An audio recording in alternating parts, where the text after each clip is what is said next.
So, does franchising really cut the mustard in today's environment? I mean, recently we've had several scandals that have hit the press over very different things, and maybe one of them you might have heard of, the F45 franchised gym business that's gone around the world, and it's left some of the people who are the franchisees with a bad taste in their mouth, some of them losing hundreds of thousands of dollars, and they're also withdrawing themselves from the stock exchange. There's also been the Retail Foods Group, which have gone through loads of controversy with all of their franchisees because they cover everything from coffee shops through to donut shops and goodness knows what else. Then there's also more recently the Mercedes-Benz. There's been all of the franchisees which had a class action against their supplier, the manufacturer of Mercedes, and they were arguing against the factory to customer direct sales model that was going to affect their actual business. Today, what I'm actually going to be doing is interviewing 4 different people that were at the recent Franchise Expo that was held last month in Sydney. So the Franchise Expo essentially was this. There's several hundreds of different franchisors and franchisee type of consultancy services that were at the Franchise Expo, held over a Saturday and a Sunday, middle of the month in August. Now, they also had some seminars that were stacked up on one another from 10 o'clock till around about 4 o'clock in the afternoon on both of those days, with lots of different speakers, including some that weren't necessarily presenting at the actual expo. And what I was able to do on this particular expo was to go around and interview some of the consultants as well as some of the franchisors who had quite a lot of experience in the trade, obviously, and to get their points of view on what makes a good franchisor, what makes a good franchisee. And the names of some of those people that we're interviewing, there's Doug Downer, who's an expert in helping franchisees and franchisors do a better job. There's also Barry Money, and he's also an expert with helping people with do better with their franchise efforts. And there's Lisa Stead, who has a franchisor. She helps people with getting into different stagecraft and so forth. And finally, there's also Tony Demetriou, who shows people how they can run a business, helping people with their social media advertising and how he deals with what he's dealing in that area. Starting off with Doug Downer, let's get his opinion on what it really takes and what do you really get as a benefit of being a franchisor, and how does it really look from his point of view. This is well worth listening to. Okay, my name's David Newton, by the way. David, I'm Doug. Doug, pleased to meet you, Doug. Meet you. Doug, what are your thoughts about businesses that are looking at becoming a franchisor? What was the thing that you saw in it that made you become doing what you're doing today? So firstly, I'm a massive advocate for franchising as a way of doing business. It helps people that maybe can't create something for themselves to actually do a business with the help of a franchisor. So I started my working career at McDonald's. I spent 14 years with them, probably the best franchise system in the world. And what I've done since then is I've run a number of franchise systems. I've run 8 franchise systems as CEO. I've also been a franchisee in 8 franchise systems. So I've been on both sides of the coin. I bought a master franchise from the US to Australia and run that very successfully. And now I have a franchise consulting business where we help business owners scale and grow their business using franchise as the way to grow their business. So we've helped launch 150 businesses in Australia into the franchising space. And then we provide the ongoing support to make sure they've got the best chance of success. Wow. It's interesting, in a business in Australia, 52% business failure in the first 5 years compared with 90% success rate in franchising. That's why I love franchising. Ah, okay. And what's your thoughts about, if people are considering going down the franchise route with their business, what are the things they need to think about or misconceptions that you have to deal with repeatedly? What are some of those thoughts? So when we evaluate a business for franchising, there are 3 key things that we look at. Firstly, what is the brand or product that they're servicing? Does it have a proof of concept? How long has it been trading? And is it doing well? And is there an ongoing demand for their product or service? If we can tick that box, we look at the second thing and we say, if a franchisee was to buy this business, how much would it cost them to get in, and how much potentially could they make, and what's their return on capital? And in franchising, you want to get a return on capital anywhere between 1 and 3 years, depending on the nature of the business. And then the third thing, which is most important for someone that's considering being a franchisor, is how much is it going to cost them to become a franchisor, and then how much money can they make, and what's their return on capital look like. But it also helps them consider their exit strategy. So if you build a business that's a franchise model, it has a recurring income stream, which makes it very attractive for somebody to buy. So the EBITDA multiple when you go to sell your franchise system is worth a hell of a lot more than if you were selling an independent business. On average, you can get somewhere between 5 and 15 times profit, with an average of over 7.2 times for a franchisor business, compared to 2 to 3 times EBITDA if you're selling an independent business. So that's the reason someone would franchise, but the model's got to stack up for franchisees, and it's got to stack up for the franchisor. Oh, wow. If you had your time over again, is there anything different that you would do or emphasise in your business to all these people that you speak to? I think just having a conversation. Like, I'm a big believer that I would love to see people that go into franchising have success. There's a 90% success rate in franchising, but that means 10% of the market is not working for them. So it's about how do we educate them so that they don't make mistakes. Some people should not go into business and should not go into franchising. So it's about making sure they're well informed before they make that decision and spend their hard-earned. And where do you see the future heading for this? As if you were looking at a crystal ball, where do you see things 5 or 10 years down the track? What's your thoughts on the matter now? Yeah. So I think if you look at Australia and New Zealand, we have the highest representation of franchising in the world per capita. So number 1 and 2. So there's a real acceptance of franchising as a model for business growth, and I think that's only going to continue. Partly to do with the success rate in franchising versus independent businesses, but I think there's going to be some consolidation. You're going to see groups, and we're already seeing it, where groups will buy other groups and combine them and use the shared resources to make more efficiency at the franchisor level, but also to provide greater services to their franchisees. I think that's the change we're going to see. Some kind of amalgamation? We're already seeing it. There's some big groups that are acquiring other brands. You would have seen potentially Flynn Group have just purchased Pizza Hut Australia. They're one of the biggest restaurant groups in America. They're also looking to bring the Wendy's brand to Australia, and they're putting out a whole lot of PR this week about how they're going to take on McDonald's. Now, the Flynn Group has the back-end support that enables them to help that grow, as opposed to an independent person buying the Wendy's brand, bringing it to Australia and trying to make it work. Flynn has much greater resources. Yeah, because there was a bit of controversy a few years back with a particular listed company that had a whole lot of franchises underneath them, and those people seemed to be left out in the cold with this too spread a thin type of management. Yeah, I think the challenge there is that when a business moves from a private company to a public company, the focus shifts from the franchisees to the shareholders, and so they're about getting a return, so they make decisions for the shareholders as opposed to who is their core, which is the franchisee. So I think as long as the franchisors maintain their focus on the franchisees, then franchising... So listing as a public company is not necessarily always the favourable thing? Not the best thing, as long as the people that are investing in it understand franchising. That's the key, because it's a very different way of doing business, and understanding the psychology of a franchisee as a business owner is very different from an independent business owner. Very good point, very good point. And any other parting thoughts if you were to give, say, a small business owner just starting out today, what would you say to them? I think the key thing for me is get the business model right. Make sure you understand what it costs to establish your business, to operate your business, and what it looks like at the bottom. So you've got to have a solid business model, and you've got to have a product that's competitive, that's differentiated, and that you communicate it well to the right audience. Really know your audience. Wow. Thank you. It's been fantastic. My pleasure.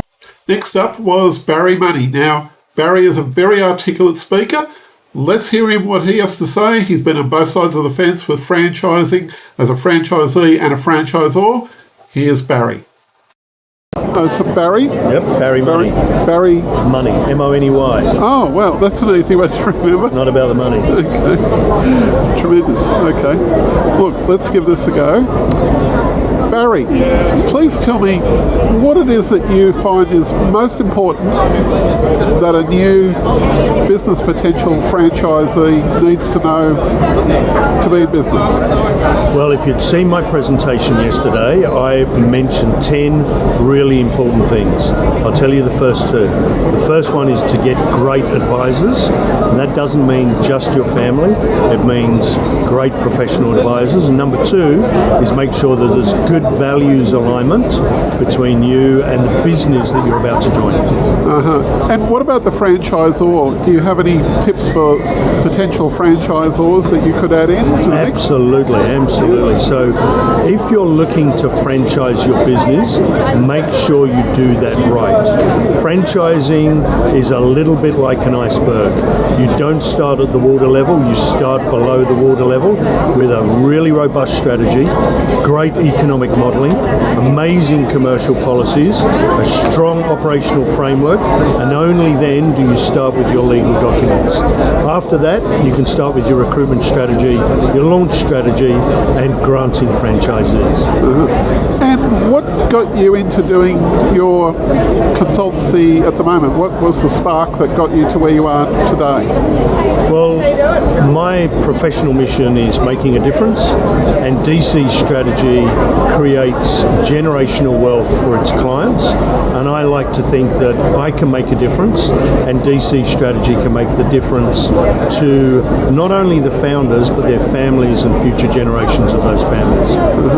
And what would be maybe some other general advice for business owners out there in the current environment? What are your thoughts about the current situation that business owners are facing at the moment in 2023, for example? Well, business owners need to look at three key things. I think the first thing is, where do they get ongoing funding to expand their businesses? Next, how do they grow their business through business development? And probably the one that's most important but often underlooked, how do you develop an HR strategy to bring motivated human capital to your brand? Franchising does all three of those things. It's a great BD strategy, it's a great financing strategy, but more importantly, it's a great human resources strategy. You are bringing motivated owner-operators to support the expansion of your brand. Next up is Lisa Stead from the business called Stagecoach. Now, this is a training organisation that trains kids, and there's franchisees everywhere in the UK that she's got, but she's just started doing the same sort of thing here in Australia. So it's interesting getting her perspective, and more importantly, how she started the business and sort of discovered by accident how she got something. So let's listen to her story. My name is Lisa Stead. Pleased to meet you, Lisa. Look, Lisa, what are your thoughts on what's most important for potential franchisees to know about before they start a business, in your point of view, from where your standpoint I is? think the most important thing is, if you're looking at buying a franchise, is knowing what you want long term. So you can come to franchise shows like this one and you can get really overwhelmed by great opportunities. Oh, that looks great, that looks great, that looks fantastic. But actually decide before you go, what is it that you want to achieve? Do you want something that's going to be a 5-year thing? Do you want a 10-year project? Do you want to reach a certain amount of profit? Do you want to work with children? Do you want to work in the food industry? So understand what you want out of your business before you go and start having lots of people telling you why you want their franchise, because then you're going to be more focused. You're going to be in a place where you already know what you want out of the business, but also understand why you want it. There's an amazing book by a guy called Simon Sinek called What Is Your Why? And it is not everything in it I agree with, but a lot of it is really sound, because why do you want to do what you're doing? Because that is what will make a really good business owner, is when you really know why you're doing it and you really know what you want to achieve. And thank you for that. What are some of your thoughts about franchisors? What are your thoughts about, if someone's wanting to franchise their business, what are some of your points of view as to how they should look at things maybe differently, or revelations that you've got from your point of view from that aspect? Okay, so I became a franchisor in the UK. It is completely unregulated in the UK. You can be a total cowboy and start up a franchise from scratch. As long as you've got a franchise agreement and you've got someone who's happy to give you money for your model and how to do it, you're pretty much sorted and you're fine. I think that is a very, very scary place to be. For me, it worked really well because it meant I didn't have to invest a lot of money to set up a franchise. However, it meant that along the way I made a lot of mistakes that wouldn't have happened if we had that regulation. And in Australia, it's fantastic because you do have that regulation, you do have that support. You have the Franchise Council of Australia, who are amazing at helping you to become a franchisor, an ethical franchisor with integrity. But your franchise agreement is really the most fundamental piece, and to really spend decent money on getting a decent franchise agreement established and working with a reputable company to ensure that they can help you through that process, because learning it yourself, that's tough. That's a real challenge. So definitely employ a franchise consultant or work with the Franchise Council of Australia, and they're going to help you avoid making those mistakes that I made. And Lisa, what was the thing that was the spark that got you into, well, maybe not only starting your business, but moving it into a franchise? What was the trigger, or was it a conversation you had with a friend, or was it a TV show you watched, or movie, or what was the spark? Do you know what? For me, it was a conversation with my accountant. Accountancy conversations aren't normally inspiring, I've got to be honest. But I started up my local theatre school, and I was doing it myself. I was 19 years old. I was really green. I was enthusiastic, and the arrogance of youth. You think you can do anything and everything, don't you? Nothing's going to faze you. And then I started up another branch, and then another one, and then I got a friend running that one because I didn't have enough time to do it myself, and another friend running that one. And I went to see my accountant, and he was like, "Oh, are you setting up a franchise?" And I went, "No, I'm not doing McDonald's." He went,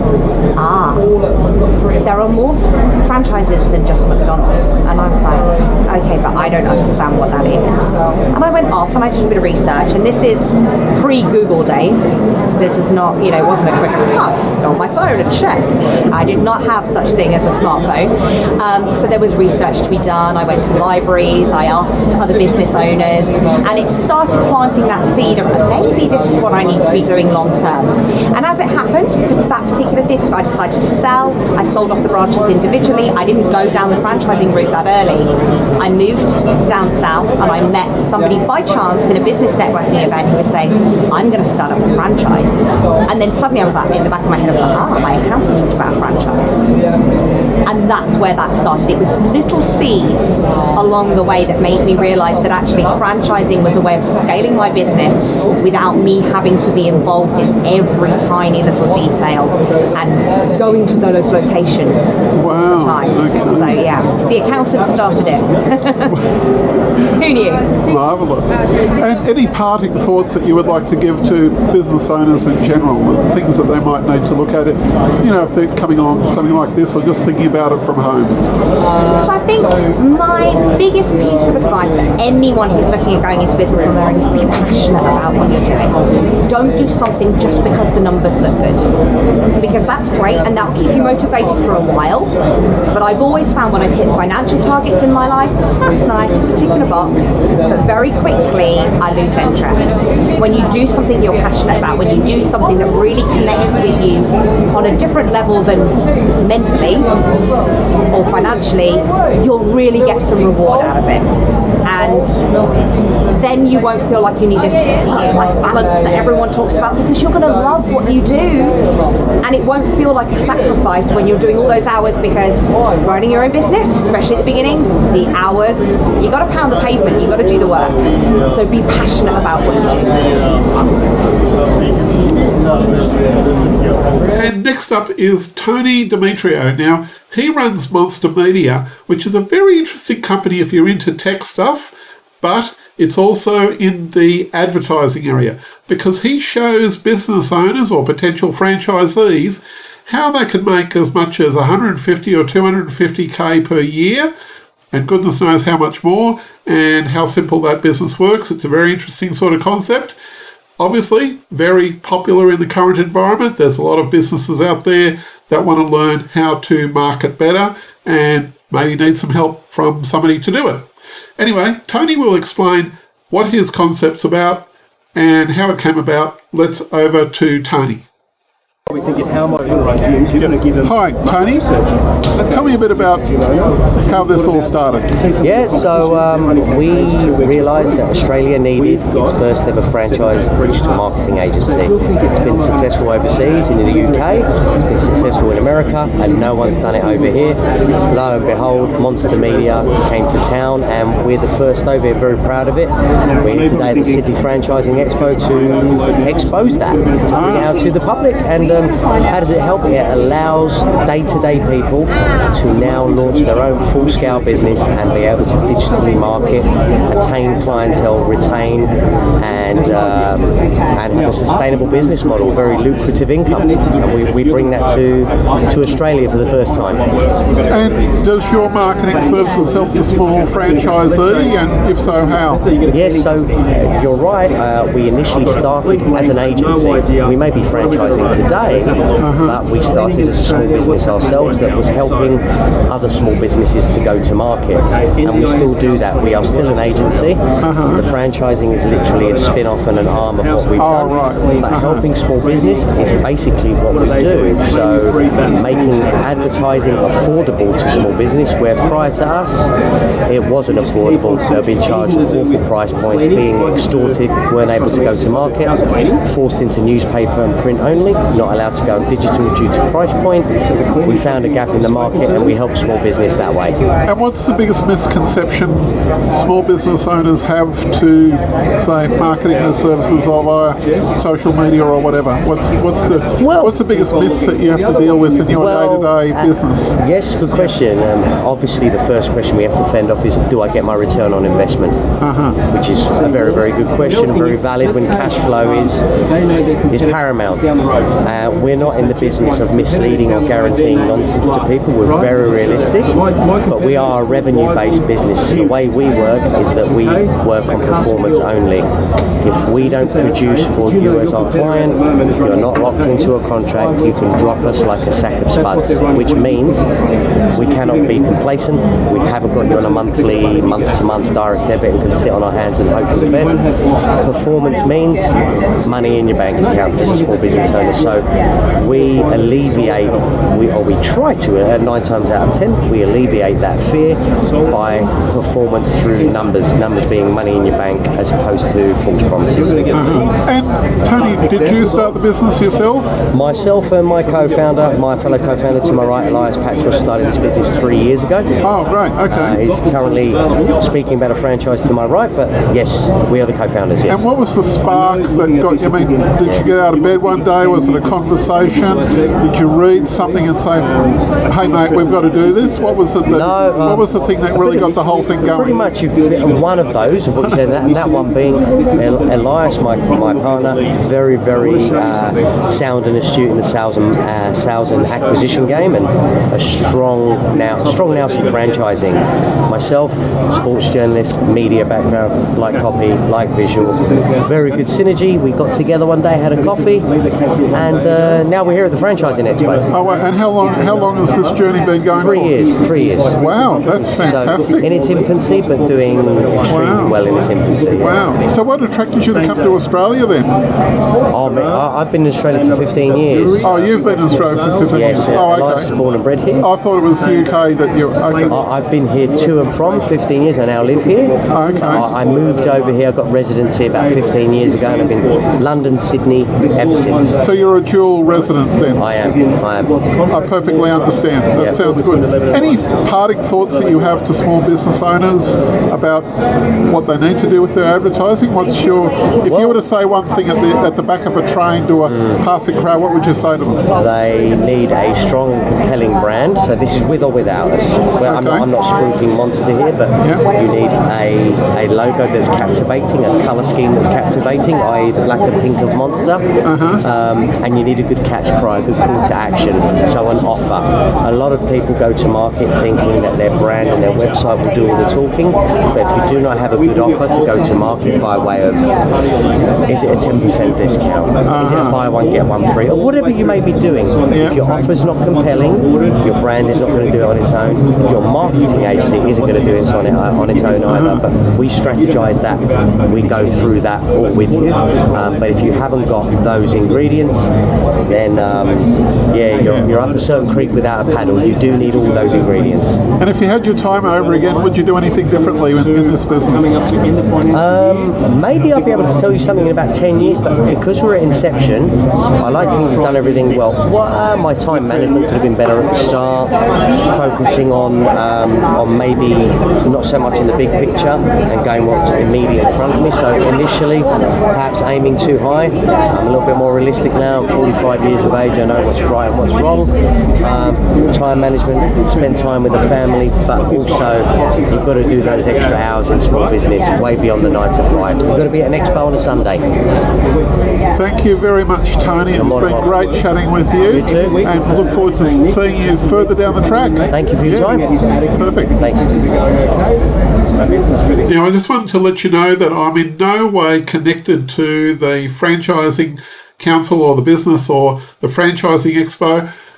I do want to say this. It's worthwhile Googling the Franchising Expo because they do come about once a year in the main capital cities within Australia.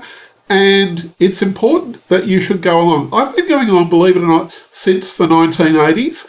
And the reason why I keep going is it's not just franchising, it's business opportunities. There's a whole lot of things to do with business. So it's more of a broader sweep of the business world in a sense. And if you want to keep up to date with what's going on in the business world, you need to make some time to go to these types of events. And it's a time that's well worth investing in because if you don't keep yourself up to date, you're going to miss out on maybe whatever the next biggest idea is, or you might miss out on something that could inspire a great opportunity inside your own head because you walked along there and you said, maybe I could do that with my business. And that's what you want to be there for. And of course, to mix with all the wonderful business people that go along to such an event. This is David Newton speaking. I've got some other wonderful videos. Please remember to check these videos here as well, which come up on the screen here. And I would certainly appreciate it if you left some comments and liked and subscribed. I look forward to seeing you again in the future. Bye for now.